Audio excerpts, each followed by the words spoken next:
মতামত নিতে হলে বেনামাজির মতামত নিতে হবে। অধিকাংশ মানুষ সত্যবাদী না মিথ্যাবাদী? তাহলে অধিকাংশের মতামত নিতে হলে মিথ্যাবাদীর মতামত মেনে নিতে হবে। অধিকাংশ লোক সুদের সাথে জড়িত না মুক্ত? তাহলে অধিকাংশের মতামত মেনে নিতে হলে নিঃসন্দেহে অধিকাংশ সুদখোরের মতামত। তাহলে গণতন্ত্র মানেই হলো বেনামাজির মতামত মেনে নেওয়া। গণতন্ত্র মানেই হলো অধিকাংশ মিথ্যাবাদীর কথা মেনে নেওয়া। গণতন্ত্র মানেই হলো অধিকাংশ সুদখোরের মতামত। আপনি নামাজও পড়ছেন, অধিকাংশের মতামত মেনে নিচ্ছেন। যায়েন এই নামাজ দিয়ে যাবেন। আপনার স্ত্রীকে পর্দায় রাখছেন, আরেকজনকে সিলমাইলা মেম্বার বানাইছেন যে 10 জনের ক্ষতি করতেছে। যায়েন আপনার স্ত্রীকে পর্দা করে, আপনি তো একজনকে পর্দা করাচ্ছেন, ওই মেম্বার 10 জনের পর্দা খুলে দিচ্ছে, ঠিক নয়? আপনি একজনকে 10 টাকা দিচ্ছেন, ওই মেম্বার 10,000 কোটি টাকা সমাজ থেকে নিয়ে নিচ্ছে, কথা কি ঠিক নয়? আপনি 10 টাকা দিয়ে যা করছেন, ওই 100 টাকা দিয়ে তার ডুবাইয়া দিচ্ছে। আপনি একজনকে পর্দা করে যতটুকু চাওয়া মতন করছেন, 10 জনের জন্য বেসরকারি খুলে দিয়ে এই সমাজটাকে ডুবিয়ে দিয়েছে, কথা কি ঠিক নয়? গণতন্ত্র মানে এই রূপগঞ্জ ইউনিয়নে 2 জন লোক দাঁড়াবে চেয়ারম্যান পায়। হ্যাঁ, কথা বলা যাবে না? 2 জন লোক দাঁড়াবে, একজনে ভোট পেল 10টা, আর একজনে ভোট পেল 11টা। চেয়ারম্যান কে হবে? ভালো করে বলবেন। যিনি 10টা ভোট পেল, হাই স্কুলের মাস্টারের ভোট, ইমামের ভোট, দরবেশের ভোট, মুহাদ্দিসের ভোট, একদম জেনুইন মার্কা মুদ্দির ভোট। কয়টা? 10টা। আর যদি 11টা ভোট পেল, সন্ত্রাসের ভোট, মাস্তানের ভোট, চাঁদাবাজের ভোট, ঘুষখোর, এদেরকে একদম 2 মাইল দূরে দিয়ে আসেন, খাবার সময় নিয়ে আসেন। আমি কথা বলবো না, কারণ আমি এসেছি সজাগ করার জন্য। সময় শেষ। সাধারণ আলোচনা বহু শুনতে পারবেন বছর 52টা জন্য। তাহলে যিনি 11টা ভোট পেল, নাম লিখতে জানেন এমন ব্যক্তির ভোট, সারাক্ষণ বেতন পেলে যে এমন ব্যক্তির ভোট, গুণের সম্পত্তি দেয় না যে এমন ব্যক্তির ভোট, ইমাম সাহেবের উপর দিয়ে উলার চালায় এমন ব্যক্তির ভোট। 11টা। চেয়ারম্যান কে হবে? 11। তাহলে বোঝা গেল খারাপ লোক যাকে নির্বাচিত করেছে, এই নির্বাচিত লোক দ্বারা শাসিত হচ্ছে ভালো লোকগুলি, ইমাম সাহেব। তাহলে গণতন্ত্রের মানে হলো খারাপ দ্বারা ভালো চালিত হয়, খারাপ দ্বারা ভালো পরিচালিত। তো যেখানে খারাপ দ্বারা ভালো চালিত হয়, সেখানে কি ভালো কিছু হয়? একটা বিষয় মনে রাখবেন, খারাপ পরিচালনা করে ভালো দেখবে একটা। দ্বিতীয় একটা পয়েন্ট, গণতন্ত্রে মাথার মূল্যায়ন হয়, মেধার মূল্যায়ন হয় না। যেমন আমি এমএ পাস, আমার ভোটের যেই মূল্য, যে রাস্তায় ঘোরাফেরা করে সেও যদি একটা ভোট দেয়, মনে করেন এইরকম ভাবে একদম অন পর্যন্ত লেখাপড়া করেনি কিন্তু ভোট দিল, এমএ পাসের ভোট আর একদম গণ্ড মূর্খের ভোট, দুইটা কি সমান নাকি পার্থক্য আছে? ভোটের মধ্যে কি পার্থক্য আছে না সমান? তাহলে গণ্ড মূর্খের ভোট যে, এমএ পাসের ভোট সেই। তারপরে তার এমএ পাসের যে চিন্তা, যে চেতনা, যে দার্শনিক মনোভাব, জাতি নিয়ে চিন্তা, রাষ্ট্র নিয়ে চিন্তা, বিশ্ব নিয়ে চিন্তা, তার মাথার ভিতরে তো এই চিন্তা নাই। তার মানে সেই যে কাতারে, এমএ পাসের লোকটাও সেই কাতারে। তার মানে মাথাটা গণনা করা হলো, মেধাটা গণনা করা হলো। তার মানে গণতন্ত্র মানে হলো মূর্খ দ্বারা জ্ঞানী শাসিত হওয়া, মূর্খ দ্বারা জ্ঞানী শাসিত হওয়া, আর খারাপ দ্বারা ভালো চালিত হওয়া। 2টা পয়েন্ট খেয়াল করে।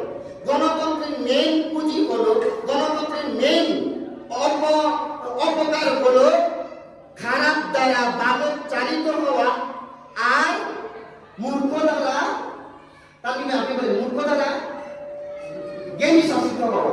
পৃথিবীর বুকে যদি মূর্খরা শাসন করে, তাহলে কি পৃথিবী সুন্দর হবে? আর খারাপ যদি ভালোকে চালায়, মনে করেন একটু গাঁজা করে আমি ইমাম, আমাকে চালালো, আমিও চললাম, গাঁজা গাজাপুরের বাড়ি হচ্ছে ডুপ্লেক্স বাড়ি। গাজাপুর মসজিদের ইমামের বেতন টাকা দেয়, আমার সভাপতির জায়গায়ও আছে। সে যদি আমাকে 1 বছর ড্রাইভিং করে চালায়, তাহলে কি আমি ভালো কিছু করতে পারবো? আমি 15,000 20,000 টাকা পাচ্ছি, তবে তার নির্দেশ মতো চলছে। গাজাপুর দ্বারা ইমাম চালিত হচ্ছে, বদমাইশ দ্বারা রাষ্ট্র পরিচালিত হচ্ছে। যারা বসুন্ধরা নাইট ক্লাব খুলে বসেছে, যারা বিদেশের মাটিতে জনগণের টাকা পাচার করছে, যারা নগ্ন ব্লু ফিল্ম নেটওয়ার্কের জগতে চালু করে দিয়েছে, যুবকদের চরিত্র ধ্বংস করেছে, নারীদেরকে রাস্তায় এনে নামিয়ে দিয়েছে, নারী পুরুষের সমান অধিকার দিয়েছে, এই সমস্ত বেহায়াপনা বেলাল্লাপনা জাতিকে ধ্বংস করেছে, চরিত্র ধ্বংস করেছে, লেখাপড়া ধ্বংস করেছে, সভ্যতা ধ্বংস করেছে, সংস্কৃতি ধ্বংস করেছে, এই গণতন্ত্র সবগুলি করেছে। সুতরাং গণতন্ত্র হচ্ছে কুফরি মতবাদ, নির্বাচনের মতবাদ হচ্ছে কুফরি মতবাদ, শিরকি মতবাদ। এই মতবাদের সাথে যে জড়িত থাকবে তার ঈমান নাই, আমল নাই, তারাবি নাই, ইফতার নাই, সিয়াম নাই, কিচ্ছু নাই, এটাই জাহিলিয়াত। এটা কি গণতন্ত্র? আলাদা একটা ধর্ম। গণতন্ত্র কি? আপনি বলবেন হুজুর এতদিন শুনে আসছি শিখ একটা ধর্ম, হিন্দু একটা ধর্ম, খ্রিস্ট একটা ধর্ম, বৌদ্ধ একটা ধর্ম, ইহুদি একটা ধর্ম, ইসলাম একটা ধর্ম, আজ আপনি বলতেছেন গণতন্ত্র একটা ধর্ম। জি, গণতন্ত্র একটা ধর্ম। কিভাবে? ইসলাম বলেছে ডান দিকে চলো। কোন দিকে? সবাই বলেন কোন দিকে? চাচা, গণতান্ত্রিক আইন বলছে বাম দিকে চলো। তাহলে ইসলাম নামক ধর্ম একটা বিধান দিছে ডান দিকে চলার জন্য, গণতন্ত্র নামক একটা বিধান দিছে বাম দিকে চলার জন্য।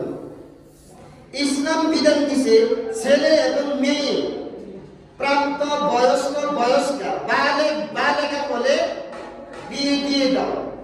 গণতন্ত্র নামক ধর্ম বলছে না না না, ছেলে 18, মেয়ে 18, মেয়ে 21, ছেলে 18, এর আগে নেই। মেয়ে 18, ছেলে 21, মেয়ে 18, এর আগে নয় বিয়ে কারো। কি সুন্দর স্লোগান! ছেলে মেয়ে 18, 21, ছেলে 21, মেয়ে 18, এর আগে নয় বিয়ে কারো। তাহলে ইসলাম একটা রুলস দিয়েছে, গণতন্ত্র নামক ধর্ম একটা রুলস দিয়েছে। ইসলাম বলেছে ওয়াসারিকু ওয়াসারিকাতু ফাক্কাউ আইদিয়াহুমা জাযাআন বিমা কাসাবা নাকালাম মিনাল্লাহ। চুরি করলে হাত কেটে দাও, উভয় হাত। গণতন্ত্র নামক ধর্ম বলছে না, এইবারে এমপি ছিলাম 5 কোটি টাকা চুরি করছি, 2টা হাত কাটলে আবার যখন ক্ষমতায় আসবো 10 কোটি টাকা চুরি করবো কেমনে? গণতন্ত্র নামক ধর্ম দিয়েছে 6 বছরের জেল দাও। তাহলে ইসলাম একটা বিধান দিল, গণতন্ত্র একটা বিধান দিল। ইসলাম বলেছে আয-যানিয়াতু ওয়াজ-যানি ফাজলিদু কুল্লা ওয়াহিদিন মিনহুমা মিআতা জালদা। যারা জিনাকারী পুরুষ, জিনাকারী নারী যদি জিনা করে তাহলে তাদেরকে 100 বেত্রাঘাত করো। গণতন্ত্র বলছে না, এই বরবরান করে কেমনে? তাকে 1 মাসের একটু জামাই, ওই জামাই খানা, শ্বশুর বাড়ি খানা, অর্থাৎ জেলে পাঠানো। তাহলে গণতন্ত্র আলাদা একটা বিধান দিল।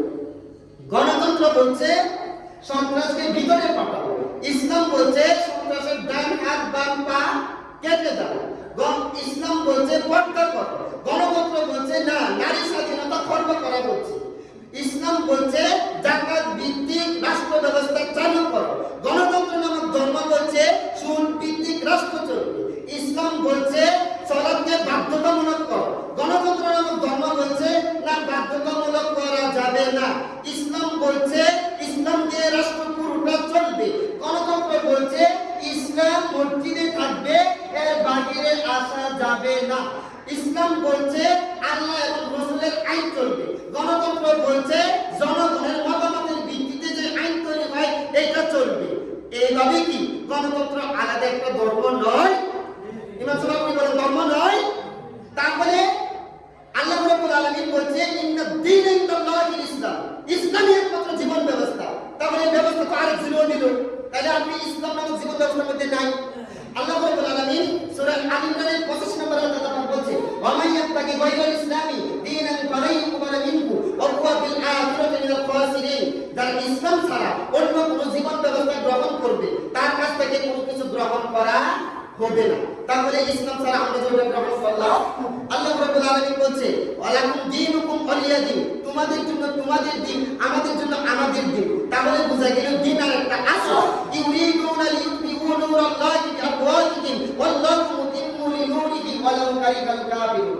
আল্লাহ রাব্বুল আলামিন রাসূল আকরাম সাল্লাল্লাহু আলাইহি ওয়াসাল্লামকে পাঠিয়েছে যাতে করে অন্যান্য সকল দিনের উপর ইসলাম নামক দিনকে বিজয়ী করতে পারে। তাহলে বোঝা গেল অন্য আরেকটা দিন আছে যেই দিনের উপরে জয়ী করতে হবে। তাহলে আমাদের কি বুঝতে সমস্যা হলো? গণতন্ত্র একটা কি ধর্ম? সবাই বলেন গণতন্ত্র কি? আবার বলেন গণতন্ত্র কি? আবার বলেন গণতন্ত্র কি? তো আপনি যদি ইসলাম নামক ধর্মে থাকতে চান তাহলে মেম্বার আপনার প্রতি নাকশ হবে, চেয়ারম্যান আপনার প্রতি নাকশ হবে, এলাকার ওয়ার্ড কমিটি, ছাত্রদল, যুবদল নাকশ হবে, কারণ তার গণতন্ত্র নামক ধর্মে আছে, আপনি ইসলাম নামক ধর্মে আছেন। এবার ইমাম সাহেবের ইমামতি করা কঠিন হবে। কেন? চতুর্দিকে ছাত্র দলের নজর, চতুর্দিক থেকে যুব দলের নজর, কৃষক দলের নজর, শ্রমিক দলের নজর, স্বেচ্ছাসেবক দলের নজর থাকবে। এখন ইমাম যদি এই নজরের ভিতরে থাকে তাহলে ইমামের প্রতিও তো নজর করছে। তার মানে যদি তুমি চুপ থাকো তবেই তুমি বেশ, যদি তুমি মুখ খুলো তবেই তুমি।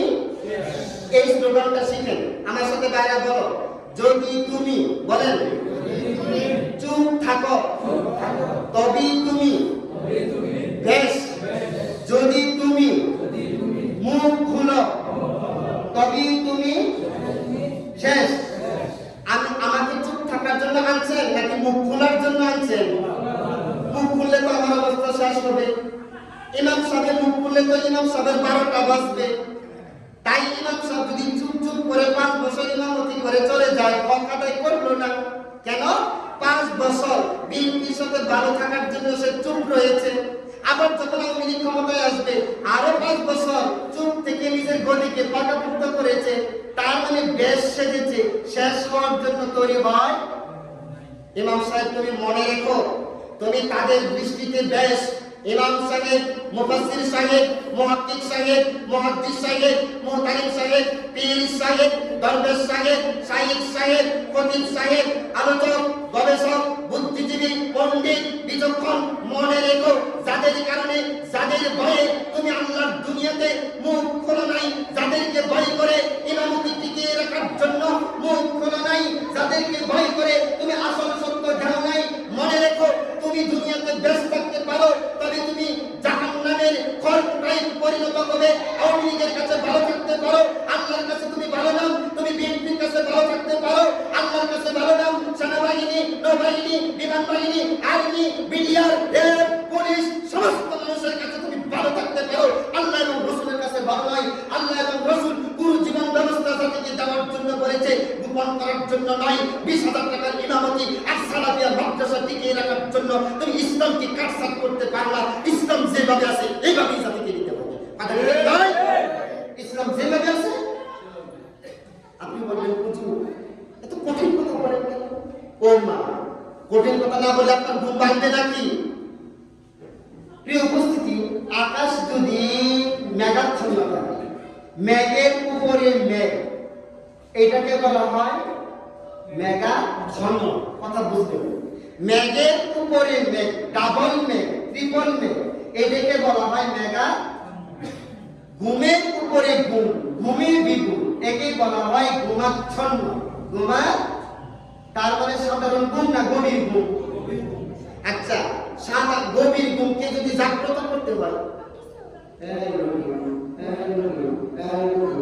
এইরকম ভাবে ডাক দিলে উঠবে নাকি এভাবে ডাক দিতে হবে? এইভাবে যদি না ওঠে নাকি দরজার মধ্যে আঘাত করতে হবে? কিন্তু আঘাত করতে হবে। মুসলিম তরুণেরা আজ ঘুমন্ত, মুসলিম তরুণেরা আজ গণতান্ত্রিক দলে বিভক্ত, মুসলিম তরুণেরা আজ আব্রাহাম লিঙ্কনের পিছনে ছুটছে, মুসলিম তরুণেরা জিয়ার পিছনে ছুটছে, মুসলিম তরুণেরা শেখ মুজিবের পিছনে ছুটছে। এই মানুষগুলিকে সাধারণভাবে বুঝিয়ে আনা যাবে না, শক্তভাবে বুঝিয়ে ইসলাম ধর্মে দীক্ষিত করতে হবে। এটা ইমামদের দায়িত্ব, এটা আলেমদের দায়িত্ব, এটা বক্তাদের দায়িত্ব, এটা খতিবদের দায়িত্ব। কথা ঠিক নয়? তুমি ইমামতি করে চলে যাচ্ছ, বেয়াদব, তুমি ইমামতি করে চলে যাচ্ছ, বেয়াদব তুমি ইমামতি করে চলে যাচ্ছ, জাতিকে সতর্ক করছো না। অথচ আল্লাহ রাব্বুল আলামিন পবিত্র কোরআনুল কারীমের 74 নম্বর সূরা সূরা মুদ্দাসসিরে 1 থেকে 5 নম্বর আয়াতে বলেছে, ইয়া আইয়ুহাল মুদ্দাসসির কুম ফাআনদির ওয়া রাব্বাকা ফাকাব্বির ওয়া থিয়াবাকা ফাতাহহির ওয়াল রুজ্জা ফাহজুর। হে নবী, আপনি ঘুমিয়ে থাকতে পারবেন না, উঠুন, জাগুন, সমাজবাসীকে সতর্ক করুন, আপনি আপনার কাপড় চোপড় পবিত্র করুন, জাতিকে সতর্ক করুন। ওয়া রাব্বাকা ফাকাব্বির, রবের শ্রেষ্ঠত্ব, রবের মহত্ব জাতির কাছে আপনি প্রচার করুন। একজন কবি বলেছিলেন, জাগো ওঠা মুসলমান, কতকাল ঘুমে পড়ে রবে, কতকাল হেনভাবে লাঠি জুতা আর জুতা খাবে, আপনার স্বার্থগুলি কবে বুঝে নেবে। জাগো ওঠা মুসলিম, হাকো হাইদারি হাক, শহীদের দিকে সব লালে লাল হয়ে যাক। ভয় পেও না, আলো আছে আড়ালে, অন্ধকার পালিয়ে যাবে, তুমি উঠে দাঁড়ালে। সমাজ অপেক্ষা করছে, আপনি কবে উঠে দাঁড়াবেন। রাষ্ট্র অপেক্ষা করছে, আপনি কবে উঠে দাঁড়াবেন। যখনই আপনি উঠে দাঁড়াবেন, তখনই এই রাষ্ট্র সুন্দর কিছু পাওয়ার আশা করে। সম্মানিত মুসলিম, এইভাবে বুঝালেও বুঝবে না। কিছু মানুষ এমন আছে, একটা উদাহরণ মনে পড়ে গেল। এক হোটেলের সামনে দিয়ে এক পথিক যাচ্ছিল, কেমন কথা বলবেন, এই ছোটরা চুপচাপ কাজ করো। এক হোটেলের সামনে দিয়ে এক পথিক যাচ্ছিল। হোটেল ওয়ালারা দু একজন বরাদ্দ রাখে না, ওই যে সেলিব্রিটির জন্য, মানে কি বলা হয়, রিসিপশনে থাকে না, ভাই আসেন, গরু আছে, খাসি আছে, কাবাব আছে, জর্দা আছে, এটা আছে, সেটা আছে, কত কি খেয়েই যান। তখন ডাকলো, বেচারা গেল, যাওয়ার পরে আচ্ছা মতো খেলো, আচ্ছা মতো খাওয়ার পরে খুব সুন্দর করে চলে যাচ্ছে, বিল আর পেট করে। তখন হোটেলের কর্মকর্তারা বলবে, এই বিল দিয়ে যাবে, এই আমি যেতে চাই নাই, তোমরা আমাকে টেনে টেনে নিয়েছো, খেতে চাই নাই, জোর করে খাইয়েছো, আমি বিল দিতে পারবো না। বিল না দিলে অবস্থা যা হয় তা হবে, যা ইচ্ছা তা করো। এইরকম ভাবে বিল যখন দিচ্ছে না, সবাই মিলে আচ্ছা মতো উত্তম মধ্যম দিল, যে যেমনি পারছে দিল। পরে বলতেছে, এখন কেমন লাগে? খেয়াল করবেন, খুব ভালোই লাগে। হ্যাঁ, কথা বলো, এটা বলা যাবে না, বারান্দায় ছেলেদের কথা বন্ধ করে দেবে। তারপরে কেমন লাগে? খুব ভালোই লাগে। কিভাবে? কতদিন যাব শরীরটা মেজমেজ করছিল, ব্যথায় জর্জরিত, আমাকে শরীর মেসেজ করে দেওয়ার মতো লোক নাই। তোমরা এক দর্জনে মিলে যেভাবে মেসেজ করছে, ভালোই তো লাগে। আসলে কি শরীর মেসেজ করছে না তারে শরম দিছে? সে কি শরম নিছে?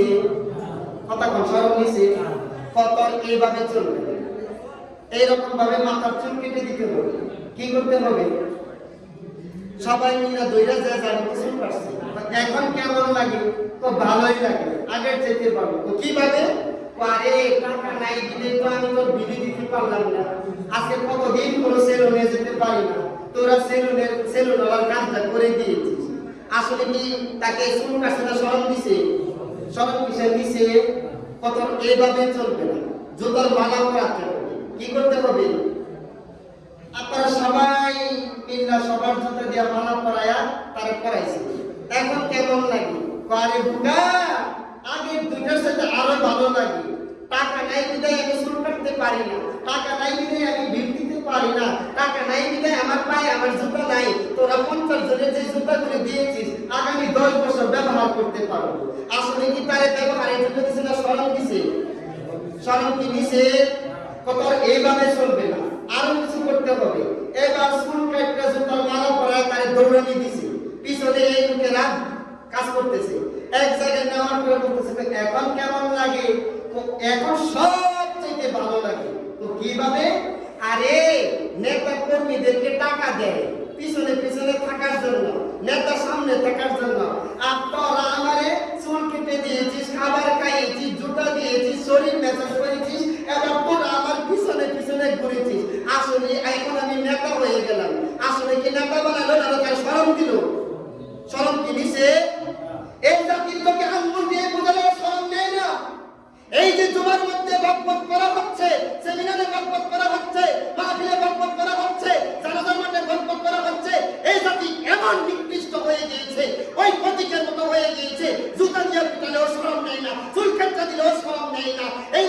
মেসেজ করে দিলেও শরম নেই না, দৌড়ানি দিলেও শরম নেই না, জাতিকে বুঝাইতে এমন হয়ে গেছে জাতি শরম নেই না, যার জন্য জাতির উপর আল্লাহর গজব এসেছে। কথা কি ঠিক নয়? জাতি শরম নেই না। আর অন্যতম একটা কারণ হচ্ছে আমাদেরকে জাতির সামনে কথাগুলি খুলতে দিচ্ছে না এক শ্রেণীর লোক, যাদের পেট বালুর মতো। যাদের পেট কিসের মতো? বলেন কিসের মতো? বালুর মতো। আপনার ক্ষেত্রে পানি দিবেন, কল থেকে আই করেছেন, এই ড্রেন করেছেন, এই ড্রেনটা হচ্ছে বালির ড্রেন। ভাই বলো কিসের ড্রেন? বালির ড্রেন। এখন ক্ষেত্রে পানি যাওয়ার আগে পানি কোথায় যাবে? হ্যাঁ ভাই, খেতে পানি যাওয়ার আগে পানি কোথায় যাবে? বালির পেটে। কার পেটে? এই সমাজে এমন কিছু বিশ্বাসঘাতক রয়েছে, রাঘব গোয়াল রয়েছে, যারা সমাজটাকে লুটে পুটে খেতে যাচ্ছে। সাধারণ মানুষের বাগে কিছু যাওয়ার আগে তাদের বালুর মতো পেটওয়ালা যারা সমাজে তাদের পিছনে চলে যায়। তারা বুঝে ইমাম সাহেব কি বুঝাতে চাচ্ছে, তারা বুঝে আলেম সাহেব কি বুঝাতে চাচ্ছে। এই জন্য আলেমের শত্রু হয় মুরব্বিরা, আলেমের শত্রু হয় মাদকরা, কারণ তাদের পেট হচ্ছে বালুর মতো। কিসের মতো? খারাপ লাগছে? শেষ করে দেব? প্রিয় উপস্থিতি, শেষ করে দেব? আচ্ছা ঠিক আছে। প্রিয় উপস্থিতি, তাহলে আমরা বুঝতে পারলাম গণতন্ত্র একটা কুফরি মতবাদ, গণতন্ত্র একটা জাহিলি মতবাদ। এই গণতন্ত্রের সাথে জড়িত থাকলে ঈমান থাকবে। গণতন্ত্র বলে জনগণ সকল ক্ষমতার উৎস। উৎস কাকে বলে? যেখান থেকে কিছু তৈরি হয়। মানে আইনের উৎস কি? মানে কোন জায়গা দিয়ে আইটা হয়। জ্ঞানের উৎস কি? কোন জায়গা থেকে জ্ঞান তৈরি হয়। তাই আইনের উৎস কি? জনগণ। অর্থাৎ জীবনে যখন যা লাগবে জনগণ তখন তা দিবে। জনগণ যদি সকল ক্ষমতার উৎস হয় তাহলে আল্লাহর কোনো ক্ষমতাই নাই। জনগণ যদি সকল ক্ষমতার উৎস হয় কোরআনের কোনো ক্ষমতাই নাই। জনগণ যদি সকল ক্ষমতার উৎস হয় হাদিসের কোনো ক্ষমতাই নাই। সুতরাং জনগণ সকল ক্ষমতার উৎস না আল্লাহ সকল ক্ষমতার উৎস? সুতরাং আল্লাহকে ক্ষমতার আসন থেকে বাদ দিয়ে যারা এমপিরা নিজেরা আইন বানায় ওইটা হচ্ছে রব। আল্লাহকে রব না মেনে তাদেরকে আপনি রব মানছেন। গণতন্ত্রের সাথে জড়িত থাকলে আমার আপনার ঈমান থাকবে না। নামাজ, রোজা, হজ, যাকাত, সাদাকা ইত্যাদি তারাবি সাহারি কিছুই হবে না। গণতন্ত্র একটা কুফরি মতবাদ, গণতন্ত্র একটা শিরকি মতবাদ। নির্বাচনের সাথে আপনার মা, খালা, ফুফু, বোন, বাকি, জামাই, বন্ধু, কলিগ, মাস্টার কেউ জড়িত থাকতে পারবে না। গণতন্ত্র ইসলাম বিরোধী একটা মতবাদ, গণতন্ত্র কুফরি মতবাদ, গণতন্ত্র শিরকি মতবাদ। গণতন্ত্রের কারণে ইসলাম জাতীয় যেখানে প্রতিষ্ঠিত হচ্ছে না। এর সাথে কি আমরা জড়িত থাকবো? জড়িত থাকবো? আমার কি? আমি দাওয়াত দিতে এসেছি, পৌঁছিয়ে দিলাম। গণতন্ত্রের সাথে জড়িত থাকলে কাল কিয়ামতের দিন জেলিহাল আগুন আপনাকে হাত ছাড়িয়ে নিয়ে যাবে। হে আকাশ আয়, হে সলিমুদ্দিন আয়। আল্লাহর বিরুদ্ধে গিয়ে মানুষের জন্য মানুষ আইন বানাবার ক্ষমতা করে দিয়েছে। তোর জায়গা হচ্ছে জাহান্নাম, আর সেটা কঠিন না কঠিন। আল্লাহ রাব্বুল আলামিন আমাদেরকে এই গণতন্ত্র নামক জাহিলিয়াত থেকে, এই মানুষের বানানো তন্ত্রমন্ত্রের হাত থেকে উদ্ধার করে খাঁটি মুসলিম হয়ে জান্নাতে যাওয়ার তৌফিক দান করুন বলে আমিন। আজকের এই আয়োজন যারা করেছে সবাইকে আল্লাহ মুখলেস বান্দা হিসেবে আগামী দিনের জন্য জাতির জন্য কবুল করুন বলে আমিন। এই এলাকার তরুণদেরকে আগামী বিশ্বের নেতৃত্ব দেওয়ার জন্য আল্লাহ কবুল করুন বলে আমিন। হাযা ওয়া ইনদি ওয়া ইলমু ইনদাল্লাহ আলাইহি তাওয়াক্কালতু ওয়া ইলাইহি উনীব। সুবহানাকাল্লাহুম্মা ওয়া বিহামদিকা আশহাদু আল লা ইলাহা ইল্লা আনতা আস্তাগফিরুকা ওয়া আতুবু ইলাইকা। আসসালামু আলাইকুম ওয়া রাহমাতুল্লাহি ওয়া বারাকাতুহু।